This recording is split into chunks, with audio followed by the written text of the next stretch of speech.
ദൈവവചന ചിന്തകൾ കേൾക്കുന്ന എല്ലാ മാന്യ ശ്രോതാക്കൾക്കും ക്രിസ്തീയ സ്നേഹവന്ദനം. ഇയ്യോബിൻ്റെ പുസ്തകം 37-ാം അധ്യായം 2-ാമത് വാക്യം.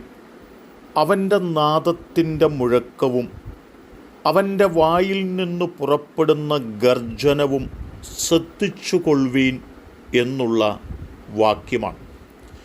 ദൈവശബ്ദത്തിൻ്റെ ആഴമെത്ര വലുതാണ് എന്നീ വാക്യത്തിനുള്ളിൽ ആർപ്പിച്ചുണർത്തുകയാണ്. 29-ാം സങ്കീർത്തനത്തിൻ്റെ 3 മുതൽ 9 വരെയുള്ള വാക്യങ്ങൾ വായിക്കുമ്പോൾ ദൈവശബ്ദത്തിൻ്റെ ആഴങ്ങളെക്കുറിച്ച് ഓർപ്പിക്കുന്നുണ്ട്. യഹോവയുടെ ശബ്ദം വെള്ളത്തിന് മീതെ മുഴങ്ങുന്നു, പെരുവെള്ളത്തിന് മീതെ യഹോവ മഹത്വത്തിൻ്റെ ദൈവം തന്നെ ഇടി മുഴക്കുന്നു. യഹോവയുടെ ശബ്ദം ശക്തിയോടെ മുഴങ്ങുന്നു, യഹോവയുടെ ശബ്ദം മഹിമയോടെ മുഴങ്ങുന്നു. യഹോവയുടെ ശബ്ദം ദേവദാരുക്കളെ തകർക്കുന്നു, യഹോവ ലെബാനോനിലെ ദേവദാരുക്കളെ തകർക്കുന്നു. അവൻ അവയെ കാളക്കുട്ടിയെപ്പോലെയും ലെബാനോനെയും സീരോനിനെയും കാട്ടുപോത്തിൻ കുട്ടിയെപ്പോലെയും തുള്ളിക്കുന്നു. യഹോവയുടെ ശബ്ദം അഗ്നിജ്വാലകളെ ചിഹ്നിക്കുന്നു, യഹോവയുടെ ശബ്ദം മരുഭൂമിയെ നടുക്കുന്നു. യഹോവ കാദേശ് മരുവിനെ നടുക്കുന്നു, യഹോവയുടെ ശബ്ദം മാൻപേടകളെ പ്രസവിപ്പിക്കുമാറാക്കുന്നു. അത് വനങ്ങളെ തോലുരിക്കുന്നു. അവൻ്റെ മന്ദിരത്തിൽ സകലവും മഹത്വമെന്നു ചൊല്ലുന്നു എന്നോർപ്പിക്കുന്ന വചനങ്ങളാണ്. ഇവിടെയെല്ലാം ദൈവശബ്ദത്തിൻ്റെ ആഴങ്ങളെക്കുറിച്ച് കൃത്യമായും വ്യക്തമായും ഓർമ്മപ്പെടുത്തിയിട്ടുള്ളത് നമുക്ക് കാണുവാനായിട്ട് സാധിക്കുന്നുണ്ട്. വെളിപ്പാട് പുസ്തകം 1-ാം അധ്യായം 15-ാമത്തെ വാക്യത്തിലേക്ക് വരുമ്പോഴും ദൈവശബ്ദത്തെക്കുറിച്ച് ഓർമ്മപ്പെടുത്തുന്ന പദം ഇങ്ങനെയാണ്: അഗ്നിജാലയ്ക്കൊത്ത കാൽ ഉലയിൽ ചുട്ടുപഴുപ്പിച്ച വെള്ളോടും സദൃശം അവൻ്റെ ശബ്ദം പെരുവെള്ളത്തിൻ്റെ ഇരച്ചിൽ പോലെ ആകുന്നു.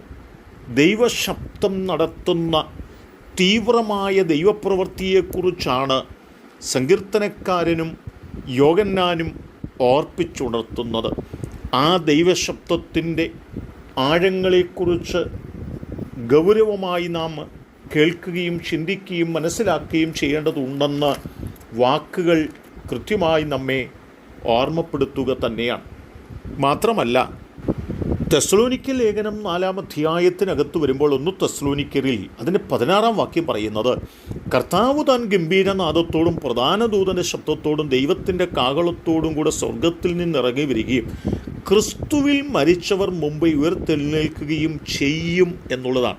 ആ ദൈവശബ്ദം ഇന്നലകളിൽ മുഴങ്ങിയത് അത്ഭുതകരമായ ചില വിടുതലുകൾക്കും നന്മകൾക്കും അനുഗ്രഹങ്ങൾക്കും കാരണമായി തീർന്നിട്ടുണ്ടെങ്കിൽ, വീണ്ടും ഒരാവർത്തി കൂടെ ആ ദൈവശബ്ദം ഭൂമിയിൽ മുഴങ്ങിക്കേൾക്കുവാൻ ഇടയായിത്തീരും. ആ ശബ്ദം കേൾക്കുവാൻ കഴിയുന്നവർ ഭാഗ്യവാന്മാരാണ്. എന്തുകൊണ്ടെന്നാൽ അവർ കർത്താവിനോട് കൂടെ രൂപാന്തരം പ്രാപിക്കുന്നതിന് അത് കാരണമായി തീരുമെന്ന് ഓർമ്മപ്പെടുത്തുക തന്നെയാണ്. എന്നെ കേൾക്കുന്ന പ്രിയപ്പെട്ടവരെ, ഇന്നലകളിലെ ദൈവശബ്ദത്തിന് നമ്മെ വിടുവിപ്പാനും നമ്മെ സഹായിപ്പാനും നമ്മെ ഉയർത്തുവാനും നമുക്ക് നന്മ നൽകുവാനും ഇടയായിത്തീർന്നിട്ടുണ്ടെങ്കിൽ, വീണ്ടും ഈ ഭൂമിയിൽ മുഴങ്ങുവാൻ പോകുന്ന ആ ദൈവശബ്ദത്തിൻ്റെ കേൾവിക്ക് വേണ്ടി നാമും ഒരുങ്ങുന്നവരും അതിനായി കാത്തിരിക്കുന്നവരുമായി നമുക്ക് തീരാം. അതിനായി ഓരോ ദിവസങ്ങളും നമ്മെ തന്നെ സമർപ്പിക്കുന്നവരായി തീരാം. അതിനെൻ്റെ കേൾവിക്കാരായി നിങ്ങളെ എല്ലാവരെയും ദൈവം സഹായിക്കട്ടെ.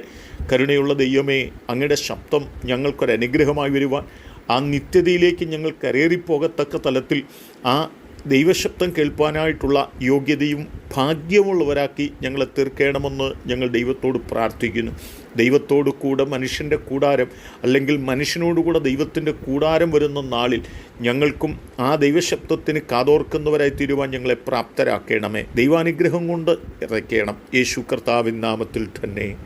ആമേൻ.